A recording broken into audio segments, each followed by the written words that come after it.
Saudações de paz, queridos e amados estudantes do curso de Teologia da Academia Bíblica. Estamos de volta para a nossa aula número 2 da disciplina de Pneumatologia.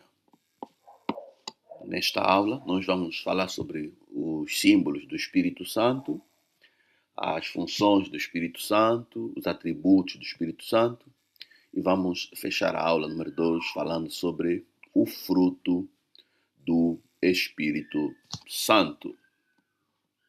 Começando então falando sobre os símbolos do Espírito Santo, as Escrituras Sagradas elas usam vários símbolos para representar o Espírito Santo.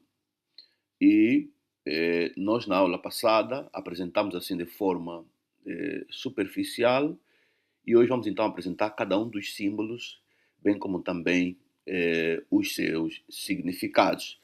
Primeiramente, o Espírito Santo é simbolizado pela pomba. Podemos ver isso, por exemplo, na passagem do Evangelho de São Mateus, capítulo 3, versículo 16. Né? Isso a quando do batismo de Jesus. A Bíblia mostra que o Espírito Santo manifestou-se, né, como uma pomba, né, em forma de pomba, e desceu sobre a cabeça de Jesus. Então temos aqui pomba, que é o primeiro símbolo do Espírito Santo. Ela é sinal, é símbolo, ela representa paz e pureza, denotando que o Espírito Santo é um espírito que comunica paz e também pureza, né? Por isso é que até o nome em si já diz Espírito Santo, Espírito puro, né? Aquele espírito que representa paz, sua presença representa paz, bem como também pureza. O segundo símbolo usado para se referir ao Espírito Santo é o fogo. Né? Podemos ver isso no texto de Atos, capítulo 2, versículo 12 ao versículo 3. Aí no Pentecostes, né? Quando o Espírito Santo foi pela primeira vez derramado sobre a igreja, diz o texto que apareceu coisas como língua de fogo, né? Então, aí estamos a ver o fogo. Nesse contexto, ele representa, né, o fogo, ela simboliza purificação e poder, né? Aqui destaca a ação do Espírito Santo em purificar, né?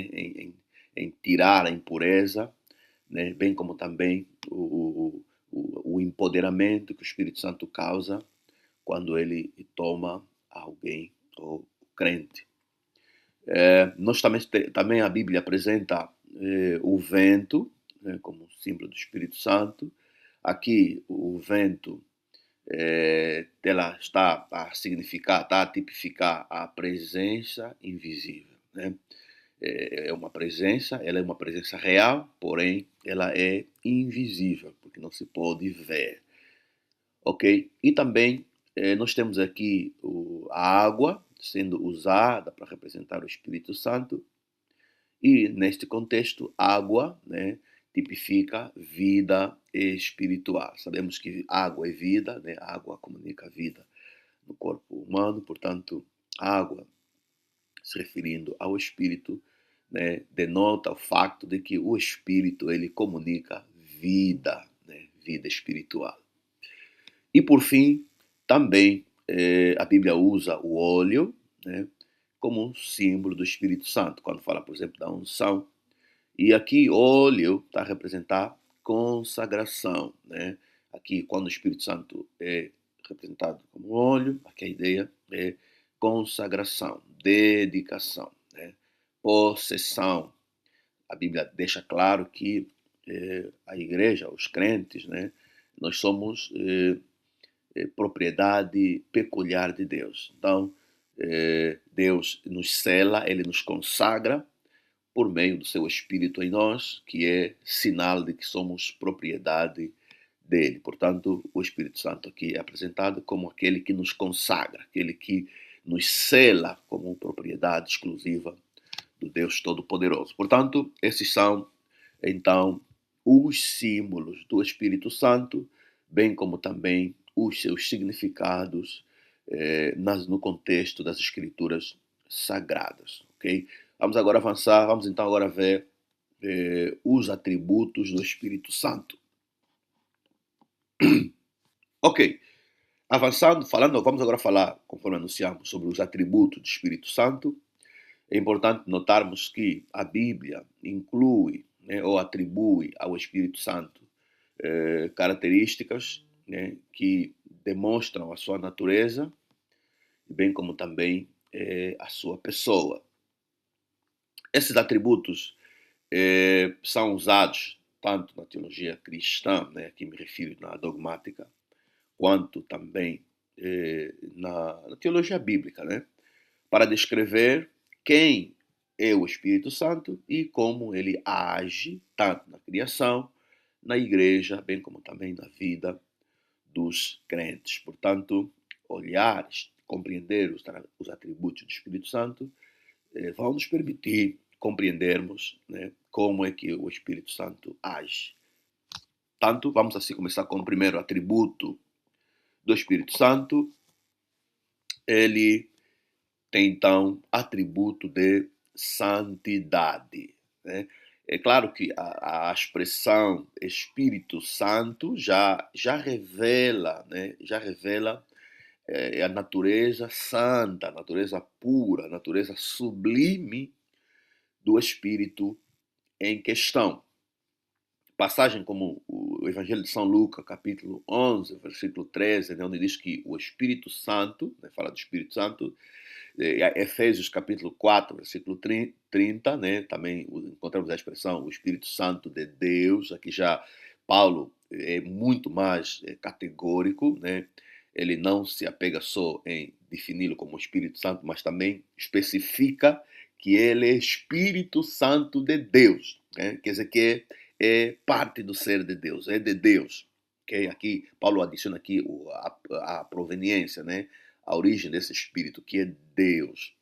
Portanto, aqui, isso significa que quando a Bíblia fala do Espírito Santo, se refere à pureza absoluta, né? É um ser espiritual, um ser imaterial, de caráter absolutamente puro, ok? A sua pureza é absoluta, ok? Bem como também a expressão Espírito Santo destaca o facto dele ser separado do pecado, ok? Ele é separado do pecado, ele é puro, ele é sublime, nele não há pecado, não há vestígio de pecado. Portanto, é Espírito Santo.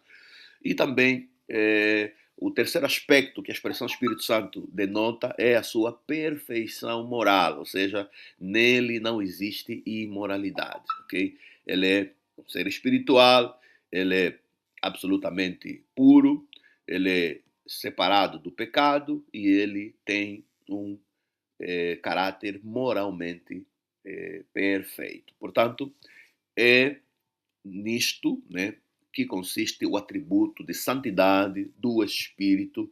Daí vem então também a expressão, né, o título, o atributo Espírito Santo, denotando esses três aspectos: pureza absoluta, separação do pecado, bem como também a sua perfeição moral. Ok? Penso que ficou aqui bem anotado. Isso é muito importante, porque isso nos permite percebermos a fundo, né, essa personagem descrita nas Escrituras como Espírito Santo. O segundo atributo é atributo de eternidade.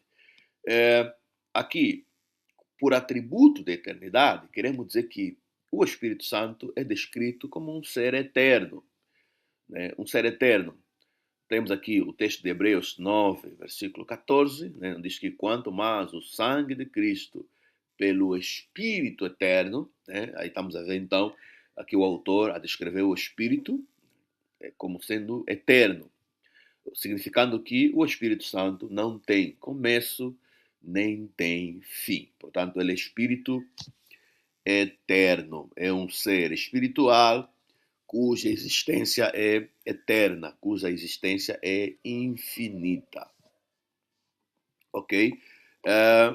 O terceiro atributo relacionado ao Espírito Santo é atributo de omnipresença, ou seja, ele está presente em todo lugar ao mesmo tempo. Né? Aqui nós temos o texto de Salmo 139, verso 7, né, onde o salmista pergunta: para onde me esconderei da tua presença? Ou para onde me esconderei do teu Espírito? Dependendo da tradução. Portanto, aqui esse texto mostra que o salmista tinha noção da omnipresença do Espírito de Deus, ou Espírito do Senhor, e claramente está a se referir ao próprio Deus, né? Está a se referir à presença de Deus, né? Aonde me esconderei da tua presença, ó Deus? Né? Então, aqui, claramente, esse é um daqueles textos também que nos deixam claro que o Espírito Santo, né, se refere à presença do próprio Deus, apesar disso ser contrário àquilo que a tradição, né, ensina, mas nas Escrituras isso fica muito evidente. Okay? Então, aqui temos o destaque do fato de que o Espírito Santo ele é omnipresente, ele está presente em todo lugar ao mesmo tempo. Portanto, ele é um Espírito omnipresente. O quarto atributo é, então, atributo de omnisciência, ou seja, ele sabe absolutamente tudo. Né? Ele sabe absolutamente tudo. Nós temos aqui o texto de 1 Coríntios, capítulo 2, versículo 10 ao versículo 11, onde Paulo diz que o Espírito sonda todas as coisas, até mesmo as profundezas de Deus. Portanto, aqui essa passagem mostra que o Espírito conhece plenamente a vontade e os pensamentos de Deus. Conforme dizia Paulo, né? Quem conhece o homem, senão o Espírito do homem que está no homem? Né? Do mesmo jeito, ninguém conhece as coisas profundas de Deus, senão o Espírito de Deus. É mais um daqueles textos que mostra claramente que a visão unitariana e a visão judaica faz mais sentido, né, quanto à percepção do Espírito Santo, porque Paulo faz um paralelo entre a realidade do Espírito do homem e o próprio homem e Deus com o seu Espírito. Portanto, para essa analogia fazer sentido, necessariamente faz-se que o Espírito Santo, o Espírito de Deus, é de facto é o próprio Deus, né? É parte do ser do próprio Deus, assim como é o Espírito do homem e o próprio homem. Aqui nós então aprendemos que o Espírito de Deus, ou o Espírito Santo, ele sabe plenamente de tudo. Ele sabe tudo. Ele é omnisciente. O quinto atributo do Espírito Santo é então o atributo do poder, ou seja, ele é omnipotente. Por omnipotente, queremos dizer que ele é todo poderoso, né? Ele tem todo o poder. No texto de Lucas, capítulo 1, versículo 35, aquele testemunho do anjo, diz que o poder do Altíssimo te cobrirá. Né? Então, ele é omnipotente, né? Ele tem todo o poder. Romanos 15, 19 diz que pelo poder do Espírito de Deus, pelo poder do Espírito de Deus. Estamos a ver aqui, é Espírito de Deus. Portanto, Deus é todo poderoso. Mas aqui um dado que reforça a ideia de que o Espírito Santo claramente se refere à manifestação do poder de Deus, à presença de Deus, de facto. Né? Portanto, isso significa que o Espírito Santo realiza milagres e também ele sustenta a criação. O sexto atributo, atributo de vontade, né? 1 Coríntios 12, 11, repartindo particularmente os dons, né, a cada um como quer. Né? Aqui esse texto mostra que o Espírito Santo decide e distribui dons espirituais conforme a sua vontade. Portanto, ele tem vontade própria, ok? Isso é mais um dado, né, daquilo que são características pessoais do Espírito Santo.